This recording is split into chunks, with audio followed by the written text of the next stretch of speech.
Welcome to tutorial number 888. This is another one, like I always say, I'm really excited about, this time because we're going over the node graph. And just a warning, this one might be a little bit more confusing, so it might require a little bit more experimentation on your own part, and you might have to watch it once or twice, but understanding the concepts in this video will help your capability to create really cool levels and puzzles will really just explode. So let's jump right in.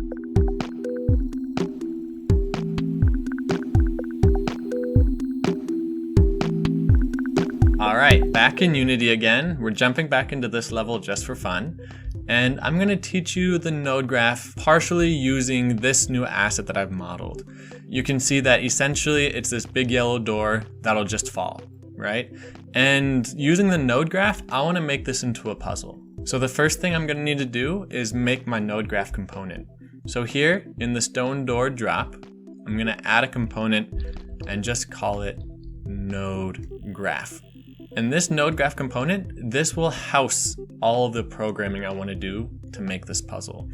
By clicking show graph, this new window will pop up, and this is where all the magic happens. This is where the node graph is contained. To make this a little bit easier for me, I'm going to drag this node graph tab just like this and put it in this bottom window right here, and then make it a little bit bigger, just so that the node graph's not covering up anything, and I can switch between my project files and my node graph window just like this.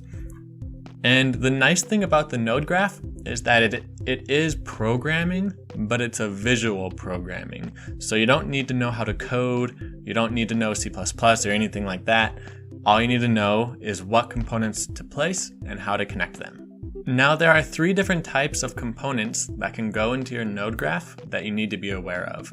The first type I call signal producers. The second type I call signal modifiers / combiners. And the third type I call signal receivers. So what we're working with in the node graph are signal producers, signal modifiers and combiners, and signal receivers. So I'm first going to show you signal producers, then I'll show you signal receivers, and then lastly, I'll get into the signal modifiers or the combiners. Now the easiest signal producer there is to learn is a grab sensor. So I'm going to click on this pedestal, and it has a mesh collider, and I'm going to add a grab sensor. And now because this object is in this object, which is in this object, which contains the node graph, this grab sensor will show up in this node graph. So basically the stone drop door node graph contains all the components of every object contained in that object. And we can see that this grab sensor is showed up in my node graph right here. And because the grab sensor is on the pedestal object, when I come and I grab the pedestal in play mode, you can see the little green circle on the output for the grab sensor. It's lighting up green every time my character grabs it. And so it's sensing my grab and it's outputting an on signal or a signal of 1. So that's the easiest signal producer there is to make. The next signal producer I want to show you is using the trigger volume. And this one is really handy because it can act either as a player sensor or as an object sensor. So the first one I'm going to make is a player sensor. And so I'm going to create an empty. I'm going to call it player sensor, just like that. And I'm going to put in this trigger volume component. Now this trigger volume component, it needs a collider to function. So I'm going to put in a box collider, but really you can use any collider as long as the is trigger box is checked. And now what I have is an object. You can see it right here. It's only a collider, right? And the way I have it right now is if the player enters this collider, it's going to produce a signal. So I'm going to put it right on the pedestal like that, rotate it a little bit. And because I have this live update box checked in my node graph, when I click into my node window, I get the trigger volume component here now. And in play mode, when my player jumps onto the pedestal into that collider, you can see I am now getting an on signal in the player sensor, which now turns off as soon as my player leaves the collider. So it's a really easy way to sense if players are where you want them to be. Now, if I want to make this an object sensor instead of a player sensor, I'm just going to copy and paste this. And instead of player sensor, I'm going to call it a gem sensor. And I want it to make an on signal if the gem is on the pedestal, not the player. The only thing you need to do is grab the object you want it to sense in the hierarchy over here and just place it in the collider to check for. The only stipulation here is you need to grab the object that has the collider, because it's going to be checking for the collider of that object. And because I copied and pasted it, that trigger volume ended up right underneath what I had before, so I'm just going to move it so I can see it a little bit. And in play mode, I can see if I grab my gem and I put it on the pedestal, my gem sensor now is emitting an on signal, which will then turn off if I grab the gem off of the pedestal. So that's the easiest way to sense for an object. And the last signal producer that I want to cover are the buttons included in the prefabs. So I'm going to go back to my project files. I'm going to go to my all prefabs and I'm going to search button. And then I'm just going to grab this wall button right here. I'm going to put it on my stone door just like that. And the other button I want to grab is a floor button, which is included in the mechanical door prefab. So I'm going to search for pressure plate, or just pressure. And it's this prefab that I want. And this prefab, it already has a door, a light, and a bunch of stuff I don't want. So I'm gonna open it up and then just drag out the pressure plate and break that prefab. And then delete everything else. So it just leaves me the pressure plate that I want. And I'm also gonna put the wall button in the stone drop door object so that it shows up in my node graph. So now when I go back to my stone drop door and open up my node window, I now have a wall button component and a pressure plate component. And you can see the pressure plate one turns on when I step on the button, just like that. And the wall button one will turn on when I press it, just like that. And those are all the signal producers I'm going to go over in this video. Now there are a lot of different signal receivers which you can use, but I'm only going to go over one of them in this video because it's the most versatile and it'll do a lot of stuff. And so a lot of the puzzles that you want to make are possible just using this one signal receiver. And it's called Signal Unity Event. To keep myself organized, I'm going to create an empty object just to house this signal receiver. And I'm going to call it lift door.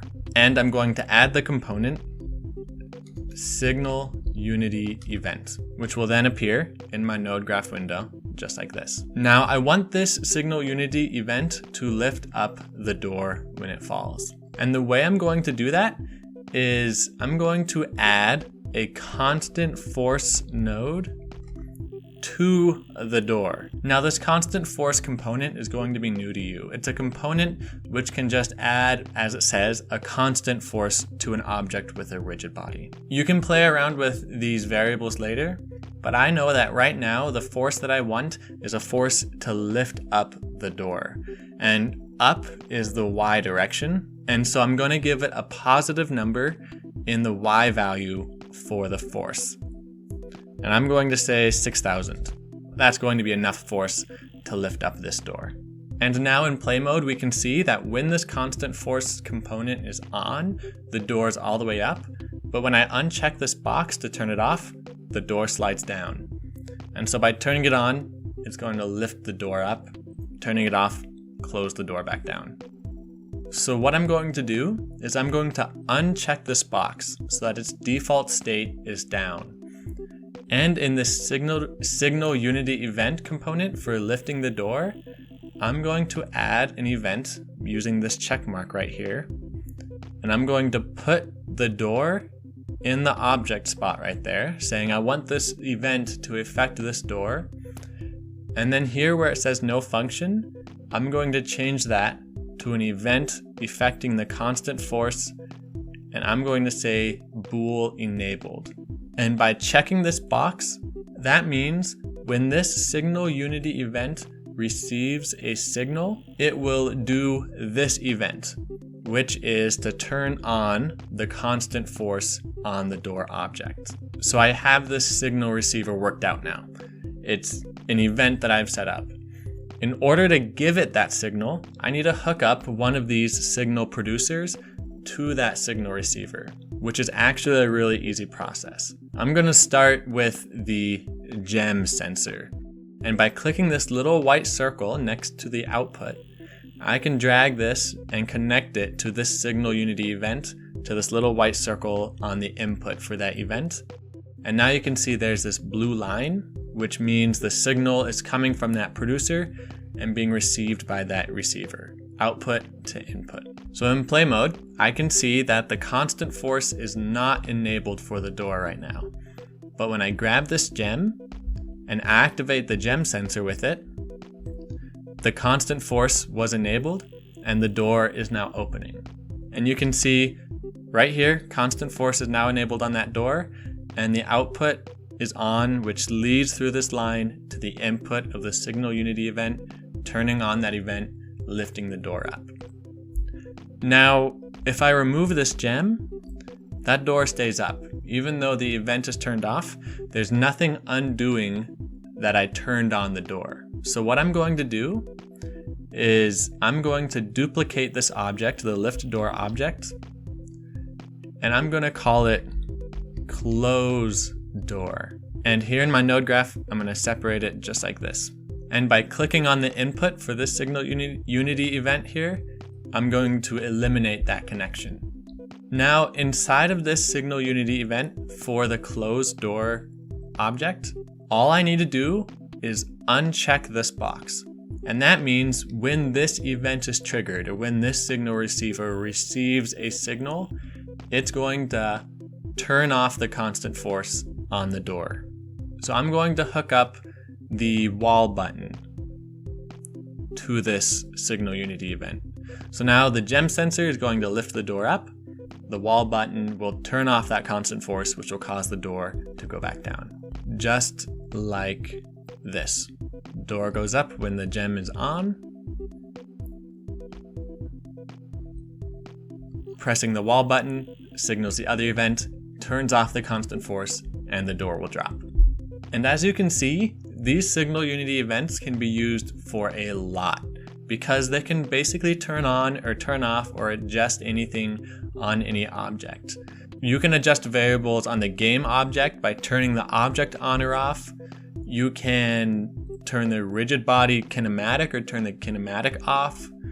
You can enable the box collider, you can turn off colliders. So using these signal unity events, you can do a lot. The other two things I'm going to show you that signal unity event components can do is how they can trigger sounds and how they can trigger lights. So for example, if I want a light to appear when the gem is on the sensor, I can come to this pedestal, right click, and say light, point light. And that gives me this point light object, which is kind of hard to see with the sand. So I'm going to change its color from white to red, and I'm going to increase its intensity to 5. So now this object, you can kind of see where it is. I'm going to move it right onto the pedestal. I'm going to lift it up a little bit so it's not in the pedestal. And its range is a little bit too big right now. You can see its range by this sphere around it. So I'm going to make its range smaller just by dragging that point like that. So now I have a light on this pedestal, but I don't want it to be on until the gem gets put on it. So I'm going to uncheck this check mark next to light, and that means that its default state is off. Then I'm going to create a new empty object, call this one light on, give it a signal unity event, hit this plus to give it a new event, put the point light object into here, saying I want the event to affect this object, and go to the light and say bool enabled. And by putting that check mark right there, that means when this event receives this signal, it will turn the light on. So I'm going to drag the gem sensor and put it into light on. And now, when the gem sensor receives the signal, it turns on the light in this area, just like that, as well as lifting up the door because it's still connected to the lift door event. If I want the gem to also make a sound when it enables that sensor, I have to do a very similar process. In the pedestal, right click, say audio, audio source. And I can just leave this as audio source for now. And by clicking this little circle next to the audio clip, I get all these options for the audio clips that are included in the Human Fall Flat workshop package. So I'm just going to select the bell audio clip for this audio source. And by double clicking it, it will become the audio clip used in this audio source. Now, if you don't want this sound to play immediately, you need to uncheck the play on awake button. And then I always change the spatial blend to 3D because I want the sound to be louder if you're close to it and quieter if you're far away. So I always change it from 2D to 3D. And then by looking at the 3D sound settings, I can change a lot of options here, but usually the default here is going to be just fine. Now I'm going to come back to this light on signal Unity event by clicking on it here. And I'm going to add another event to this object. And I'm going to drag the audio source in now and say audio source play. And that means when this event is triggered, the audio source will then play its sound, just like this. So that is how you can trigger lights and sounds using these Signal Unity event components. Now I want to show you the signal modifiers and combiners. And to do that, for example, I want something that's going to turn the light off. So I'm going to make a new event. I'm going to call it light off, just like this. And I'm going to uncheck this box, meaning when this light off event receives a signal, it'll turn the light off. And I don't need this audio source event here, so I can highlight it and I can click the minus to get rid of it. So now I want this light off event to trigger when the gem is off of the pedestal. And to do that, I'm going to click back to my object with my node graph. I'm going to click add component and I'm going to type in signal math invert. And this invert node inverts the signal. So if it receives a 0, it's going to output 1. And if it receives a 1, it's going to output 0. So I'm going to hook my gem sensor up to it like this. And I'm going to hook my output from that signal math invert to the light off. I'll move it here so it's a little easier to see. And I'm also going to hook up the signal math invert to the closed door event. That way, when the gem is off of the pedestal, it will also turn off the constant force, which is lifting the door up. And we can see right here, as soon as I pressed play, this signal math invert, because it's receiving a 0, is outputting a 1, which has the light off and the door closed, which is the default anyway. And the gem creates the sound, creates the light, opens the door. Taking it off, the invert turns on, closes the door, turns off the light. So I use that signal math invert node a lot in my node graph components. The next signal modifier that I want to show you is the signal time component. This one is easier to put in. You can click quick add node and signal time is right here. This component has quite a lot of options in it. So by changing this max value to 3 and by checking this box that says start timer on signal and reset timer on signal off, now this signal time component acts as a 3-second delay to the signal. So I'm going to grab my gem sensor and put it into this signal time component and take the max value reached output, which is the bottom output of this signal time, and put it into the lift door and into the light on signal Unity events. Now when I put this gem on the pedestal, watch the signal time component because it receives an on signal, it counts up to 3, and then once the max value is reached is when it triggers those signal Unity events. I'm taking this off. Oops. Taking this off, we can see that it resets immediately because the invert is not going through the timer. It's just the on signal that goes through the timer. So that signal time component, again, one I use all the time. Just to be sure that you check these boxes because 90% of the time that I use this component, I have both of these boxes checked because I only want my timer to start when it receives a signal. And as soon as the signal goes away, I want that timer to reset most of the time. The next signal modifier or combiner that I want to explain, you can find by clicking Quick Add Node and clicking Signal Combine. Now this Signal Combine can do a lot as well. When I click on it, I can see that it defaults to an input size of 0.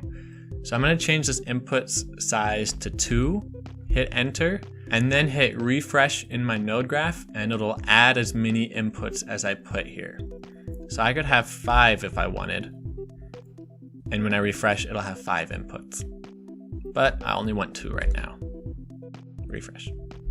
And this signal combine component can do any of these operations. It can do AND, OR, XOR, sum, multiply, max, or min. Now the ones that I use most often are either the AND or the OR components. So I'm going to leave it at AND right now. And what I'm actually going to do is I'm going to take a combined signal from this max value reached node and from the pressure plate, and I'm going to put the output to it on the lift door. So what's happening is I'm saying the gem has to have been on the sensor for at least 3 seconds, which is leading into this one, input 0, and the pressure plate has to be activated in order to lift up the door. So let's see how this works in play mode. So I'm going to put my gem on the pedestal, and after 3 seconds, the light turns on, and you can see my first input on the AND is activated. But the door is not lifting yet because I need another signal in this AND. So by standing on the pressure plate, the door is now lifting because you're getting signals in both of the inputs on the AND. Now if I change this signal combine to OR, it only needs one of those inputs. It's saying the pressure plate or the gem after 3 seconds. So I can see the gem, it'll lift the door after 3 seconds, but the pressure plate, it also works for the exact same purpose. So I use the AND and the OR on the signal combines quite a lot. Now a lot of the prefabs included in this package require the node graph to activate. So I'm going to open up my prefabs and I'm going to search for conveyor. I'm going to grab this one. And this one, it's a conveyor belt. It's used in the levels, in the official levels. But when I press play, the conveyor belt is not moving. It's static. And so just placing the prefab is not enough. What I have to do is move the object into something where I have a node graph. And then in my node graph, I now have the conveyor. It's a signal receiver. It's a signal receiver and actually a producer because it needs a signal to start and it'll also send out a signal when it's growing. So I'm just going to connect it to the gem sensor because why not? And we can see that it now turns on when I give it a signal. The same thing goes for many of the other prefabs, like this pendulum from the Aztec level. You have to put it somewhere like this where you can give it an on signal or else it's not going to swing. So if you want to use this in your level, you have to have at least a basic understanding of the node graph so you can turn it on. Just like that. You can see it's not going to go unless you give it an on signal. So if you ever get a prefab in the game that's not working how you want it to, I would check to see if it needs a node graph signal. And that wraps up everything I'm going to teach you about the node graph in this tutorial. And I hope framing all the components as either a signal producer, a signal modifier or combiner, or a signal receiver will help you understand the node graphs that you see. And once you get really practiced with the node graph components, you can really make some really cool puzzles. Now, the next step that I would recommend you doing is going through a lot of the node graphs in the levels and seeing how they're done. For example, let's go back and open up the intermediate level scene like we did before. And inside of this scene, there are a lot of node graphs going on. For example, these falling platforms. Looking at the node graph, you can see that the developers have actually put in comments to let you know what's going on with each one of these nodes. So they have the trigger volume that says it detects the player, and then they have the signal unity event that plays the sound, and then they have the time delay, and then the signal unity events to cause the object to fall. And so by looking through this level at all the different node graphs that they have available, this one is quite large, you can start to learn how the developers have been using the node graphs. So that wraps up tutorial number 8. Again, if you have any questions, please go to the workshop support section of the Human Fall Flat Discord.